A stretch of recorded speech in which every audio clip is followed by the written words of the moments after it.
Data analyst అన్నా data science అన్నా ఒకటేనా? నేను డేటా అనలిస్ట్ గా వర్క్ చేస్తూ ఫ్యూచర్ లోని డేటా సైంటిస్ట్ అవ్వచ్చా? అసలు ఈ డేటా అనలిస్ట్ కోర్సు ఎక్కడ నేర్చుకుంటే బాగుంటుంది? ఇలాగా నేను ఇంతకు ముందు చేసిన డేటా సైన్స్ వీడియో కింద మీరు వేరియస్ కమెంట్స్ తోటి నన్ను క్వశ్చన్స్ అనేవి రేస్ చేశారనమాట. అయితే ఈ వీడియోలో నేను దాని గురించి ఇన్ డీటెయిల్ గా ఎక్స్ప్లెయిన్ చేస్తాను. సో వీడియోని ఎక్కడ స్కిప్ చేయకుండా ఎండ్ వరకు వాచ్ చేయండి. వీడియో స్టార్ట్ చేసే ముందు welcome back to my YouTube channel voice of software. నేను మీ ప్రత్యూష అయినపూడి. మీకు గనక కెరియర్ రిలేటెడ్ ఎటువంటి గైడెన్స్ కావాలన్నా నాతో 1-on-1 కనెక్ట్ అయ్యి మీ క్వెరీ నాకు తెలియజేసి ఆ క్వెరీకి ఒక సొల్యూషన్ అనేది తీసుకోవాలనుకుంటే గనక కింద డిస్క్రిప్షన్ లోని టాప్ మేట్ అని చెప్పి ఒక లింక్ ఉంటుంది. ఆ లింక్ ద్వారా మీరు నా క్యాలెండర్ లోని ఒక పర్టికులర్ టైం స్లాట్ ని బ్లాక్ చేయొచ్చు అనమాట. ఆ పర్టికులర్ టైం జోన్ లోని మీకు వాట్సాప్ లో వచ్చిన లింక్ ద్వారా నేను మీతో కనెక్ట్ అయ్యి మీ క్వెరీ తెలుసుకుని సొల్యూషన్ అనేది ప్రొవైడ్ చేస్తాను. ఇది ఓన్లీ నాతో 1-on-1 మాట్లాడి మీ డౌట్స్ క్లారిఫై చేసుకునే వాళ్ళకి మాత్రమేనండి. మీ డౌట్స్ మీరు అలా క్లారిఫై చేసుకోవాలనుకుంటే కనుక డిస్క్రిప్షన్ లో లింక్ ఉంటుంది, ఒకసారి వెళ్ళి చెక్ చేయండి. ఇంకా డిలే చేయకుండా లెట్స్ గెట్ స్టార్టెడ్. ఫస్ట్ మనం డేటా అనలిస్ట్ అన్నా డేటా సైన్స్ అన్నా ఏంటన్నా తెలుసుకుందాం. రెండిట్లోని డేటా అనేది కామన్ గా ఉంది. అంటే రెండు కోర్సులు కూడా డేటాకు సంబంధించిన కోర్సెస్ అన్నమాట.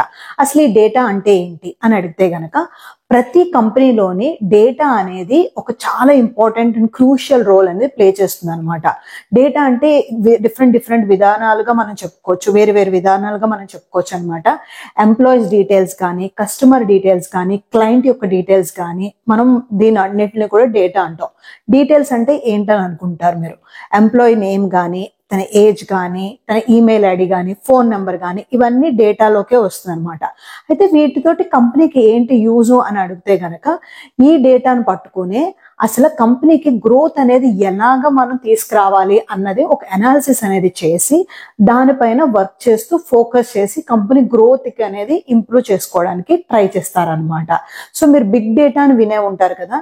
సో ఈ బిగ్ డేటా కాన్సెప్ట్ కూడా ఇదేనమాట. ఈ పెద్ద డేటాని తీసుకొని మన కంపెనీని ఇంకా ఎంత బాగా డెవలప్ చేసుకోవచ్చు, మనకి ఎటువంటి కైండ్ ఆఫ్ కస్టమర్స్ ఉన్నారు, ఆ కస్టమర్స్ కి ఇష్టాలు ఏంటి, లైక్స్ అండ్ డిస్లైక్స్ ఏంటి అని తెలుసుకుని దాని మీద ఫోకస్ చేస్తూ కంపెనీ గ్రోత్ అనేది ఇంప్రూవ్ చేసుకుంటూ ఉంటారన్నమాట. అయితే ప్రతి కంపెనీ కూడా ఈ డేటా హ్యాండ్లింగ్ దానిపైన చాలా ఎక్కువ ఇన్వెస్ట్ చేస్తుంది. ఎందుకంటే ఫ్యూచర్ అంతా ఈ డేటా పైనే ఉండబోతుంది కాబట్టి ఎక్కువ ఇన్వెస్ట్మెంట్ అనేది ఈ డేటా హ్యాండ్లింగ్ పైన చేస్తుంది అనమాట. ఇలా హ్యాండిల్ చేసినప్పుడు వాళ్ళు ఏం చేస్తున్నారు, బల్క్ గా రిక్రూట్మెంట్ అనేది చేసుకుంటున్నారు. రిక్రూట్మెంట్ చేసుకునేటప్పుడు కూడా మనకి బయట మార్కెట్ లోని ఈ డేటా అనలిస్ట్ తెలిసిన వాళ్ళు కానీ, డేటా సైన్స్ తెలిసిన వాళ్ళు కానీ చాలా తక్కువ మంది ఉంటారన్నమాట. తక్కువ మంది ఉండడంతో వాళ్ళకి ఎక్కువ పే అనేది ఇచ్చి కంపెనీలోకి హైర్ చేసుకుంటున్నారు. అయితే ఇప్పుడు మనం డేటా అనలిస్ట్ కి డేటా సైన్స్ కి ఉండే డిఫరెన్స్ ఏంటో తెలుసుకుందాం. ఇది తెలుసుకునే ముందు నన్ను రీసెంట్ గా అడిగిన ఒక కమెంట్ సెక్షన్ లోని అక్క డేటా అనలిస్ట్ కి ఏదైనా మంచి ఇన్స్టిట్యూషన్ ఉంటే చెప్పండి అని అడిగారు. సో నేను ఆ ఇన్స్టిట్యూషన్ గురించి ఇప్పుడు చెప్తాను మీకు. డేటా అనలిస్ట్ కోసం మనం సెపరేట్ గా వేరే ఇన్స్టిట్యూషన్ కో వేరే ఏదో మనం సెర్చ్ చేయక్కర్లేదండి. ఇంతకు ముందు నేను డేటా సైన్స్ కి ఏ ఇన్స్టిట్యూషన్ అయితే సజెస్ట్ చేశానో లైక్ ఓడిన్ స్కూల్, మనం డేటా అనలిస్ట్ అనేది కూడా ఓడిన్ స్కూల్లోని డేటా సైన్స్ లో ఒక పార్ట్ కింద వస్తుంది అనమాట. అయితే ఓడిన్ స్కూల్లోని మనం ఈ డేటా సైన్స్ కోర్సులో నేర్చుకోవడం వల్ల మనకుండే బెనిఫిట్స్ ఏంటంటే గనక ఓడిన్ స్కూల్లో మాత్రమే మనకి లైవ్ ఇన్స్ట్రక్టర్ తోటి LED boot camp, job readiness in 6 months, project based learning, unlimited job opportunities. ఈ ఇన్స్టిట్యూషన్ లో జాయిన్ అవ్వడం వల్ల మనకు బిగ్గెస్ట్ అడ్వాంటేజ్ ఏంటంటే వీళ్ళ దగ్గర 500+ హైరింగ్ పార్ట్నర్స్ ఉన్నారు. అసలు ఈ డేటా సైన్స్ కోర్స్ అనేది ఎవరు నేర్చుకోవాలి, ఎవరికి సూట్ అవుతుందంటే గనక కెరియర్ ట్రాన్సిషన్ ఉన్న వాళ్ళు కానీ, కెరియర్ గ్యాప్ ఉన్న వాళ్ళు కానీ, కెరియర్ అప్గ్రేడ్ చేసుకోవాలనుకుంటున్నారు కానీ, లేకపోతే కొత్తగా కెరియర్ లాంచ్ చేసుకోవాలనుకుంటున్న వాళ్ళు కానీ ఈ కోర్స్ అనేది ఆప్ట్ చేసుకోవచ్చు. ఈ కోర్సులో జాయిన్ అయిన వాళ్ళకి కెరియర్ సర్వీసెస్ అనేది వాళ్ళు ప్రొవైడ్ చేస్తున్నారండి. అంటే communication skills and aptitude training, mock interviews, resume and other professional profile building, work shops on work place behaviour, unlimited job opportunities. మీరు గనక ఈ డేటా సైన్స్ కోర్సులో జాయిన్ అవ్వాలనుకుంటే గనక వాళ్ళకి అప్కమింగ్ బ్యాచ్ అనేది February 24th నుంచి స్టార్ట్ అవబోతుందండి. ఈ బ్యాచ్ కోసం అండ్ డేటా సైన్స్ కోర్స్ గురించి మీరు మరిన్ని వివరాలు తెలుసుకోవాలనుకుంటే గనక కింద డిస్క్రిప్షన్ లోని ఓడిన్ స్కూల్ యొక్క లింక్ అనేది నేను ప్రొవైడ్ చేస్తున్నాను, వెబ్సైట్ లింక్. ఆ లింక్ పైన కనుక మీరు క్లిక్ చేస్తే ఓడిన్ స్కూల్ వెబ్సైట్ లోని రిక్వెస్ట్ ఏ కాల్ బ్యాక్ అని చెప్పి ఒక ఆప్షన్ ఉంటుంది. ఆ request a call back option లోని మీరు మీ ఫస్ట్ నేమ్, మీ last name, year of pass out, phone number, email ID, మీకు ఏదైనా వర్క్ ఎక్స్పీరియన్స్ ఉంటే ఆ వర్క్ ఎక్స్పీరియన్స్ గురించి మెన్షన్ చేసి రిక్వెస్ట్ కాల్ బ్యాక్ అని చెప్పేసి మీరు వాళ్ళకి రిక్వెస్ట్ చేయాలన్నమాట. అప్పుడు మీకు ఓడిన్ స్కూల్ నుంచి ఒక mentor or a coordinator call చేసి మీకున్న డౌట్స్ అన్ని ఆ మెంటర్ ఆర్ కోఆర్డినేటర్ తోటి క్లారిఫై చేసుకున్న తర్వాత మీరు ఈ కోర్సులోనే మీరు జాయిన్ అవ్వచ్చు. కోర్స్ ఫీ వచ్చేసరికి 75,000 ప్లస్ జిఎస్టీ ఉంటుందండి. వీళ్ళు ఎర్లీ బర్డ్ ఆఫర్ కింద 10,000 అనేది ఆఫర్ చేస్తున్నారు. ఇది ఓన్లీ ఫస్ట్ 100 సీట్స్ కి మాత్రమే. మీరు గనక సీట్ రిజర్వ్ చేసుకోవాలనుకుంటే గనక 5,000 ప్లస్ జిఎస్టీ అనేది పే చేయాలి. అంతేకాకుండా ఇంత అమౌంట్ నేను ఎలా పే చేస్తాను అన్న గనక మీకు డౌట్ ఉంటే వీళ్ళ దగ్గర నో కాస్ట్ ఈఎంఐ ఆప్షన్ అనేది కూడా ఉంది. ఆ no cost EMI option use చేసి కూడా మీరు మంత్ ఆన్ మంత్ కానీ లేకపోతే 3 months, 6 months, 9 months, 12 months EMI options అనేది మీరు ఆప్ట్ చేసుకోవచ్చు. సో ఇంకెందుకు ఆలోచిస్తున్నారు, కింద డిస్క్రిప్షన్ లోని ఓడిన్ వెబ్సైట్ యొక్క లింక్ అనేది నేను ప్రొవైడ్ చేశాను. ఒకసారి ఆ వెబ్సైట్ కి వెళ్ళి చెక్ చేసి మీరు ఆ కోర్స్ ఆప్ట్ చేసుకోవాలనుకుంటే కనుక ఆప్ట్ చేసుకోండి. డేటా అనలిస్ట్ గా వర్క్ చేసే వాళ్ళ యొక్క జాబ్ రెస్పాన్సిబిలిటీస్ ఎలా ఉంటాయంటే, ఆ డేటా అనలిస్ట్ లోనే నేమ్ లోనే ఉంది కదండి, వాళ్ళు అనాలిసిస్ చేస్తారన్నమాట. అంటే కంపెనీలో ఉండే డేటాని వాళ్ళు అనాలిసిస్ చేస్తారు. మనకి ప్రతి కంపెనీలోని స్ట్రక్చర్డ్ డేటా అని చెప్పి ఉంటుంది. స్ట్రక్చర్డ్ డేటా అంటే లార్జ్ డేటా అనమాట, చాలా ఎక్కువ హ్యూజ్ గా డేటా ఉంటుంది. ఆ డేటాని వీళ్ళు అనాలిసిస్ చేయడానికి డేటా విజువలైజేషన్ టూల్స్ లాంటివి యూజ్ చేస్తారన్నమాట. డేటా విజువలైజేషన్ టూల్స్ అంటే ఏంటంటే పవర్ బిఐ కానీ, ట్యాబ్లో కానీ, ఎక్సెల్స్ లో కానీ వీళ్ళకి పెద్ద పెద్ద డేటాస్ ఉంటాయి కదా.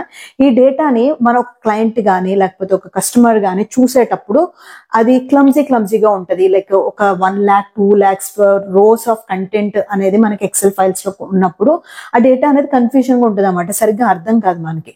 అది క్లయింట్ కి ఈజీగా అర్థం అవ్వడం కోసం వీళ్ళు ఏం చేస్తారంటే దాన్ని ఒక గ్రాఫికల్ రిప్రజెంటేషన్ లోని రెడీ చేస్తారన్నమాట ఈ టూల్స్ యూజ్ చేసి. లైక్ పై చార్ట్ గా కానీ, బార్ గ్రాఫ్స్ ఉంటాయి కదా, దాని ద్వారా కానీ ఒక డయాగ్రామేటికల్ గా వీళ్ళు అనేది ఆ డేటాని డిజైన్ చేస్తారనమాట.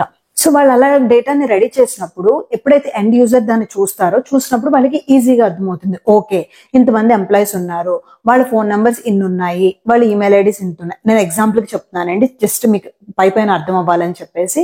సో ఆ డేటా అనేది ఈజీగా మనకి అర్థం అవుతుంది అనమాట. సో అర్థమైనప్పుడు ఏంటి, దాని ఫ్యూచర్ లో డెవలప్ గ్రోత్ కి ఎలా యూటిలైజ్ చేయాలన్న ఒక అవేర్నెస్ అనేది, ఒక ఐడియా అనేది వాళ్ళకి వస్తుంది.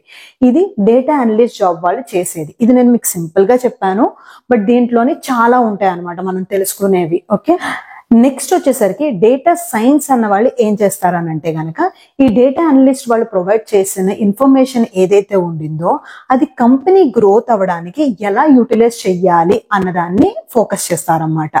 దీనికి వీళ్ళు machine learning, deep learning, programming language, statistics ఇలాంటి స్కిల్స్ అన్ని యూటిలైజ్ చేసి ఆ డేటాని మన ఫ్యూచర్ లోని మనకి ఎటువంటి కస్టమర్స్ రాబోతున్నారు, లేకపోతే మన ఎగ్జిస్టింగ్ కస్టమర్స్ ని మనం ఎలా అట్రాక్ట్ చేసుకోవాలి, ఇది కంపెనీ గ్రోత్ కి ఏ విధంగా యూటిలైజ్ అవుతుంది అన్న దానిపైన ఈ డేటా సైంటిస్ట్ అన్న వాళ్ళు వర్క్ చేస్తూ ఉంటారన్నమాట. దీనికి మీకు ఒక మంచి ఎగ్జాంపుల్ చెప్పాలంటే గనక, ఎగ్జాంపుల్ కి మన యూట్యూబ్ ఛానల్ తీసుకోండి. మన యూట్యూబ్ ఛానల్లోని 8,000 సబ్స్క్రైబర్స్ అన్న వాళ్ళు ఉన్నారు. సో నేను ఏ వీడియో పోస్ట్ చేసినా కూడా మీకు ఇక్కడ నేను చార్ట్ లో చూపిస్తాను. సో ఏ వీడియో పోస్ట్ చేసినా కూడా మోస్ట్లీ నా ఆడియన్స్ రీచ్ అనేది ఎవరికి వెళ్తుంది అంటే గనక, కెరియర్ గ్యాప్ ఉన్న క్యాండిడేట్స్ కానీ, లేకపోతే ఫేక్ ఎక్స్పీరియన్స్ పెట్టి వెళ్ళాలనుకున్న వాళ్ళు కానీ, లేకపోతే ఐటీలో జాబ్ తెచ్చుకోవాలనుకున్న వాళ్ళు కానీ. సో ఈ ఏరియాస్ లోనే నా వీడియో కంటెంట్ అనేది ఫోకస్ అయింది అండ్ లైక్ హైలైట్ అయింది అనమాట. హైలైట్ అవ్వడం తోటి నాకు రికరింగ్ ఆడియన్స్ ఎవరు ఉంటారు, వీళ్ళే ఉండాలి. సో నేను ఏదైనా వీడియో పోస్ట్ చేసినప్పుడు ఎవరైతే ఈ కైండ్ ఆఫ్ కంటెంట్ ని చూడాలో అనుకుంటున్నారో, కస్టమర్స్ కానీ యూజర్స్ కానీ ఎవరైతే ఉంటారో, సో యూట్యూబ్ దగ్గర ఆ డేటా ఆల్రెడీ ఉంటుంది. సో యూట్యూబ్ ఏం చేస్తుంది అంటే, నేను ఏదైనా వీడియో పోస్ట్ చేసినప్పుడు ఓన్లీ ఆ పీపుల్ కి మాత్రమే నా వీడియో అనేది దాని పేరేంటి విజువల్ అయ్యేటట్టుగా చేస్తుంది అనమాట. అడ్వర్టైజింగ్ లాంటిది చేస్తుంది అనమాట. ఫ్రీక్వెంట్లీ ఆస్క్డ్ క్వశ్చన్స్ లో వాళ్ళు అనాలిసిస్ చేసుకొని నా వీడియో అనేది వాళ్ళ యూట్యూబ్ స్క్రోల్ చేసినప్పుడు వచ్చేలాగా చేస్తుంది. అలా చేయడం తోటి నాకు వ్యూస్ అనేది పెరుగుతుంది అనమాట. ఫర్ ఎగ్జాంపుల్, నేను ఇది ఎడ్యుకేషన్ రిలేటెడ్ వీడియోస్ చేస్తున్నాను, ఐటీ జాబ్ రిలేటెడ్ వీడియోస్ చేస్తున్నాను.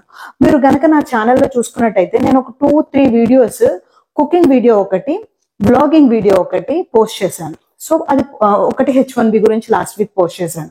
మీరు కనుక ఈ వీడియోస్ కనుక వ్యూస్ చూసుకున్నట్టయితే కనుక చాలా తక్కువ. నేను పోస్ట్ చేసిన 1 week 1 month తర్వాత చూసుకుంటే వ్యూస్ నాకు 400, 500, కొన్ని దాంట్లోకి అయితే బిలో 100 వ్యూస్నే ఉన్నాయి. ఎందుకు?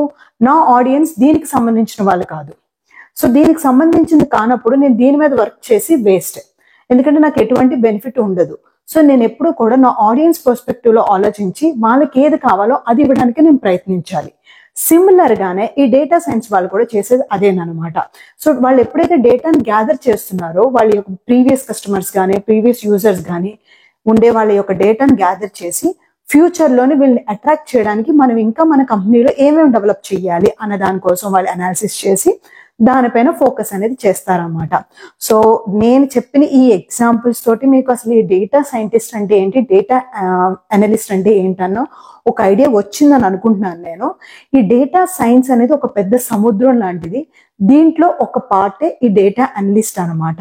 ఓకే, సో నేను ఈ వీడియోలో ఇక్కడ వరకే చెప్పాలనుకుంటున్నాను. సో నెక్స్ట్ వీడియోలో నేను అసలు దీనికి ఉండాల్సిన రిక్వైర్మెంట్స్ ఏంటి, దీనికి ఇది మనం నేర్చుకోవడం వల్ల మనకు వచ్చే సాలరీస్ ఎలా ఉంటాయి, ఏ సబ్జెక్ట్ వాళ్ళు ఈ కోర్సుని చూస్ చేయాలి అన్న దాని గురించి ఇన్ డీటెయిల్గా ఎక్స్ప్లెయిన్ చేస్తాను. సో అంతవరకు మీరు కనుక నా ఛానల్ సబ్స్క్రైబ్ చేసుకోకుండా ఉంటే మర్చిపోకుండా వెళ్ళి సబ్స్క్రైబ్ చేసుకోండి. అండ్ ఈ వీడియో కనుక మీకు నచ్చినట్టయితే కనుక లైక్ చేయండి, ఎందుకంటే మీరు ఇచ్చే లైక్స్ తోటి వీడియో అనేది ఎక్కువ మందికి షేర్ అవుతుంది. Thank you so much for watching this video. See you soon in my next video. Bye bye.